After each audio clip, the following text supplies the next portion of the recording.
Okay, so it seems like your argument comes from uh, valuing the ecosystem, and hunting is required to protect the ecosystem. Yes. So for me, I value the ecosystem only in as much that it increases well-being, right? Yes. So um, I would just ask, if there was something that actually that hurt the ecosystem but increased animal well-being, would you be in favor of it? Can you give me an example? Um, not a practical one, but just like hypothetically, like say um like so say um getting rid of a species. Hmm. Say some species suffers, or they cause an extreme amount of suffering, but they're sort of necessary for the ecosystem. And you go out and you get rid of the species, um, and it ends up increasing animal well-being because they're not causing suffering towards other animals, or they're not suffering themselves.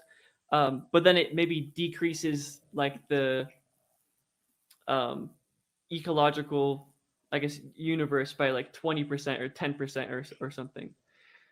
Would you be in favor of that?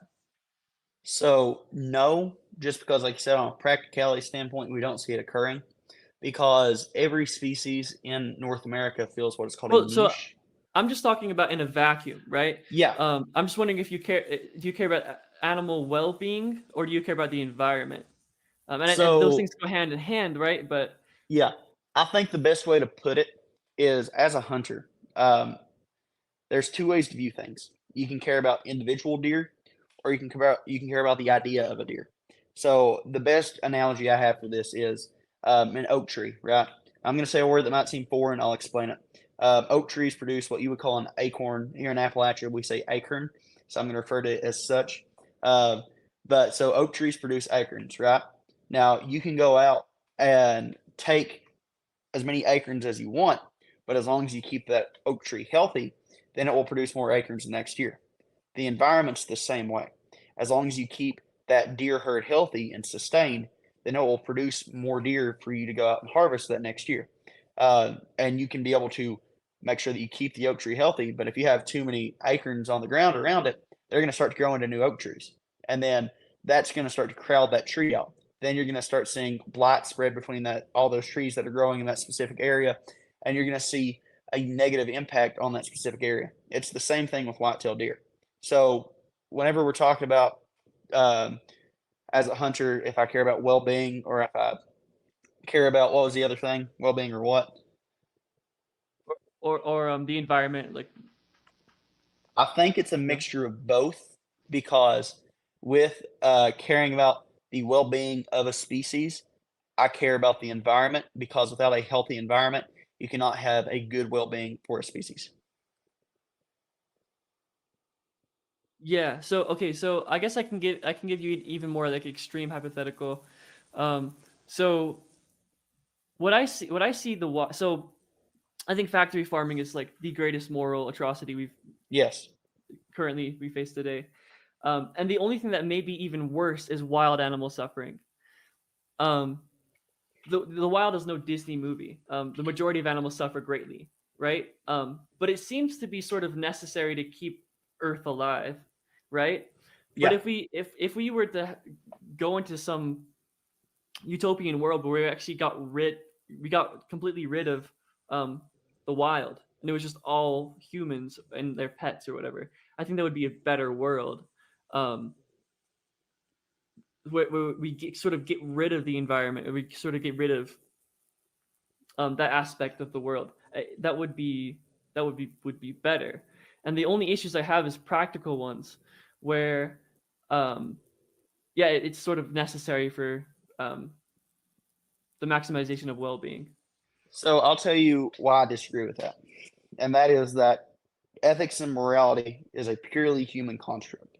So if you go out in the woods into nature, I think just a common fact in nature is death is a part of nature. Nature cannot continue to succeed without death. And just like anything in life, whether it's farming for completely vegan produced food, or whether it's going out in the woods and harvesting a deer. Death is part of everything in life. And with nature, nature does not care. So trying to enforce human morality and ethics on nature, whenever nature is just existing as it has far before we were here and far after it will exist after we are gone, I would say I disagree with. Even if it does reduce suffering, I think in nature that suffering is needed because nature does not view it as suffering. It views it as almost a reset. What do you mean by reset? So by reset, I mean if you're out in the woods, right, and you see a pack of wolves that has killed a white-tailed deer, what it does is it removes that deer from the environment. So that is called the removal of a niche. So a niche is a specific thing in an environment that one specific species fills. Um, there's a certain like important niches are filled by what is called a keystone species. That's a whole other topic to get into. But because that deer is now absent from the environment, it creates a vacuum effect. And in that vacuum effect, that allows for another deer from either another area or a young deer to grow up and fill that vacuum. Therefore, it's a reset. Because that one deer suffered, it allows another deer to go on and be successful and live.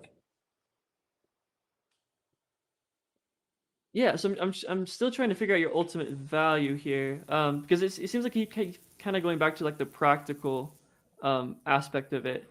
Um, so do you, yeah,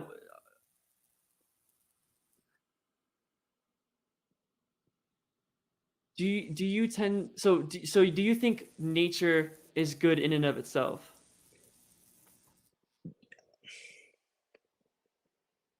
I don't know the word to describe it.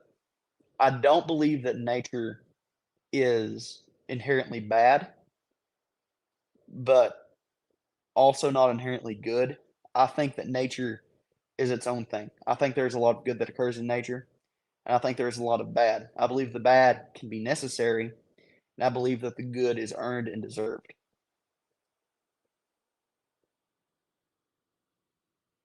Yeah, I think I would pretty disagree with that. Again, I think if we could get rid of the wild, um, and not cause an ecological collapse, I think we should.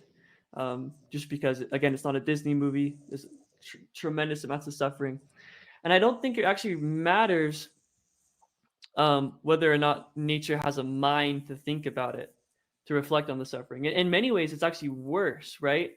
Um,